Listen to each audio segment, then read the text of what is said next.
So basically, on the kind of think global, act local, start personally. So that's thinking about the global concerns.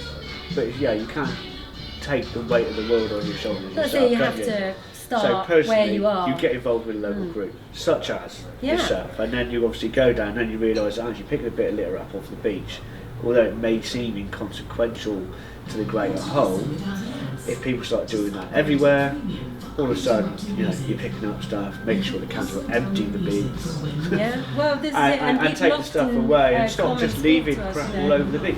Yeah, but they often also just say that they want to do it themselves in wherever they're coming from.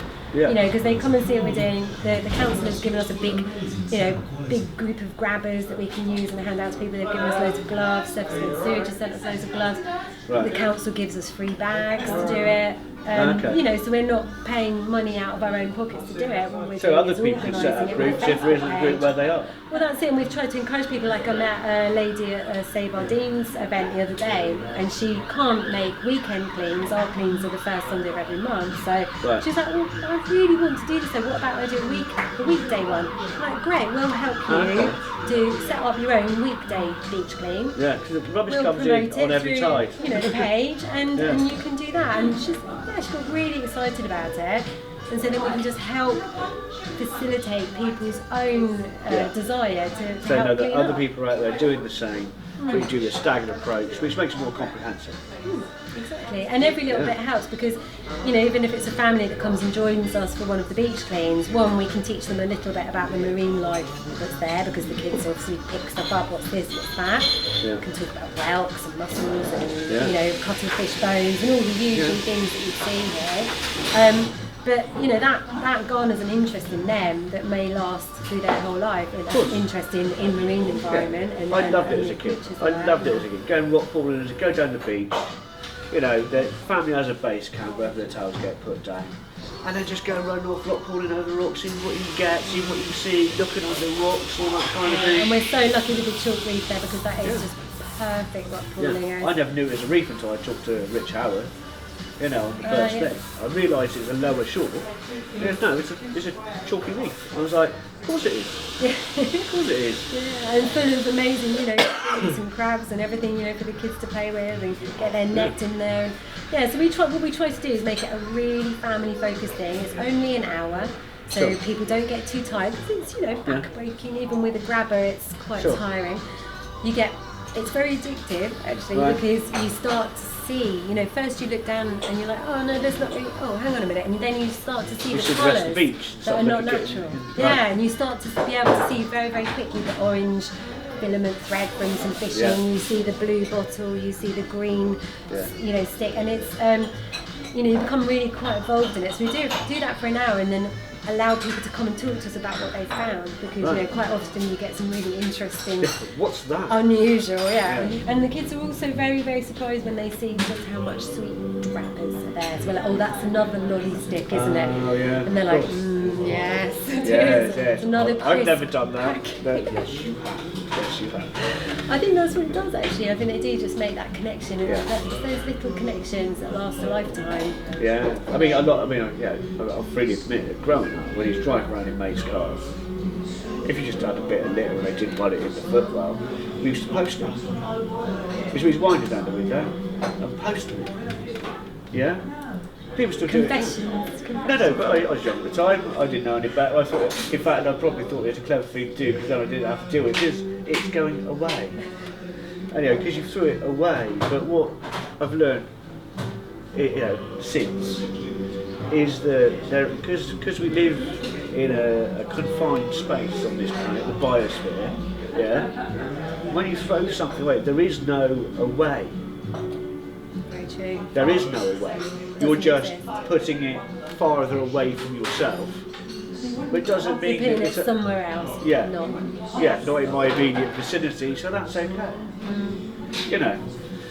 And now you realise that there is no way. That there's a point of recycling, cycling, or upcycling, repurposing. It's actually got to be in a cycle of regeneration, not just degradation.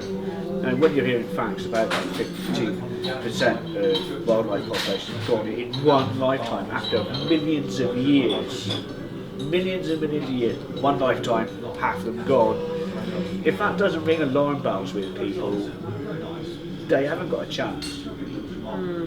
Because if you're not registering that, you've really got problems. Yeah, I think it takes a real mind shift when people think of, our economy or economics slightly away from the beach cleaning. But next week there's a meeting in Brussels which is linked to this concept of a circular economy. So that combines, if you like, the sort of changing the concept of how an economy should work, the concept of zero waste. That's where we need to be moving towards. Combined, obviously, with people just actually picking up the litter that they see, putting it in a bag, and taking it home with them. Yeah, it will end up in landfill, but at least they are cleaning and taking responsibility for the trash that's in the street. And connecting with the environment and local, the outdoors around them. So if people want to get involved with the Dean's Grab volunteers and come along, go on a website or Facebook page. Yeah, we've got a Facebook which page. Would be. Now the Facebook page is the Dean's Volunteers. So facebook.com/Dean's Volunteers. So it's just on the Facebook page. Yeah, and then we've got a Gmail email if people want to contact us. So that's the Dean's Volunteers. And that'll be 2nd November. And you meet at a certain time, I suppose. 11 o'clock, is it? 11 o'clock, runs for an hour, and open to all the family. There's a little safety talk. Just make sure people aren't picking up anything dangerous. We've got a sharps box and a glass box. Okay. Well, in that case, next time, Jess might see you there, and next time, might see you there. We're here chatting to Georgia. Now, Georgia, apparently you're involved in some kind of organisation locally. Yeah, I'm Director of Campaign Protect Rural England in Sussex. So we're a national charity, but we have a local charity in Sussex, and that's based in Nuffield. I see. So, apparently just had a very prestigious awards ceremony. Yes, we have. It was held at Spell Place, very good. We had all sorts of really inspiring projects from around Sussex, winning awards. There were 10 awards. We had different categories: New Sussex Landscape, Field to Table, and Rural Enterprise as well. Field to Table one sounds quite interesting. Yeah, a company called the Sussex Produce Company won that. They're based in Stenning.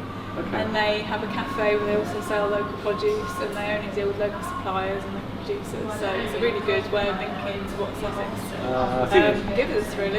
Yeah, and I think there's a picture of that on the website, isn't there? There is, indeed. I think we'll have a little look at that. Yeah. And Sussex Prairies, which seems to be flying under radar, but they've got a lovely landscape project. Yeah. I can remember the category. They won New Sussex Landscape. They were highly commended. Beautiful place, a really inspiring place. Our judges love going there. So also in that category was Oldland Truss Mill. Okay. Maybe you've heard of it. No. It's been going for years and years, and over the generations it's been built up, and there are lots of volunteers involved. It also won our special category award, the sort of highest category award, called the Peter Brandon Award, and that was named after a former chair of CPRE Sussex. So they were delighted. Have a great picture of them on the website as well. So you can see that. Also in that category was Ditchling Museum of Art and Craft. I don't know whether you know it. It's another really innovative building. It's a timber frame building. Does loads of amazing work with local schools. So that's also worth a visit. If people would visit our website, we have links to all the websites of these projects, so people can go along and see for themselves how wonderful they are. Yeah, we're telling people about that in a second. So that's what you've just been doing, and what's coming up that people can get engaged with? Right, what's coming up? Well, at the moment we're grappling with proposals for the A27, and we have a meeting in Polegate on the 8th of November where we'll be debating the proposals east of Lewes. There are also proposals for an Arundel bypass in the west of the county. So we're very involved in we'll have to have a look into issues. That. Yeah, so come along. See us again then. Yeah, okay. Well, in that case, that'll be a lovely little link to catch up again sometime in the future. So for people at home, if they want to find your website, what's the website address again? It's something like CPR.